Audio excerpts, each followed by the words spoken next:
খেলাটা কি খেলা কারোর জানা থাকলে অবশ্যই কমেন্টে জানাবেন। ছোটোবেলার এই খেলার স্মৃতি মনে পড়ে কি আপনাদের? স্কুল লাইফে এই খেলাগুলো রেগুলারই করা হতো।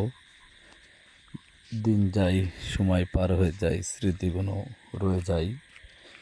এ কারণে আমাদের ছোটোবেলায় এই খেলার স্মৃতিগুলো এখন আমরা ইচ্ছা করলেও সম্ভব না। এ কারণে আমরা দিনের পর দিন এগুলো মিস করে থাকি। চোখের সামনে আসলে সেই ছোটোবেলার স্মৃতি মনে পড়ে যায়। এই খেলাটার নাম কি বলা হয় সেটা সবাই কমেন্টে জানাবেন।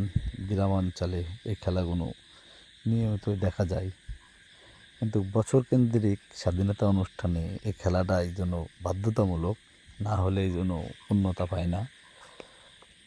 আপনাদের কাছে এই খেলাটা কেমন লাগে? আপনি এই খেলাধুলো করেছেন কিনা আমরা জানতে চাই, যে খেলাধুলো আপনি করেছেন কিনা, খেলাটা মিস করেন কিনা। গ্রামের পরিবেশ, মাঠঘাট থাকার কারণে এই খেলাগুলো হয়ে থাকে। শহর অঞ্চলে অবসরে ইনডোরে ভিতরে, এবং বাংলাদেশেও জাতীয় খেলা ভিতরে এটা আছে কি না আমার জানা নাই, কারো জানা থাকলে অবশ্যই কমেন্টে জানাবেন। কিন্তু এই খেলাটা বেশি অংশ গ্রাম অঞ্চলেই দেখা যায়। ছোটোবেলায় কত এই খেলা করতে গিয়ে এখন মিস করেন।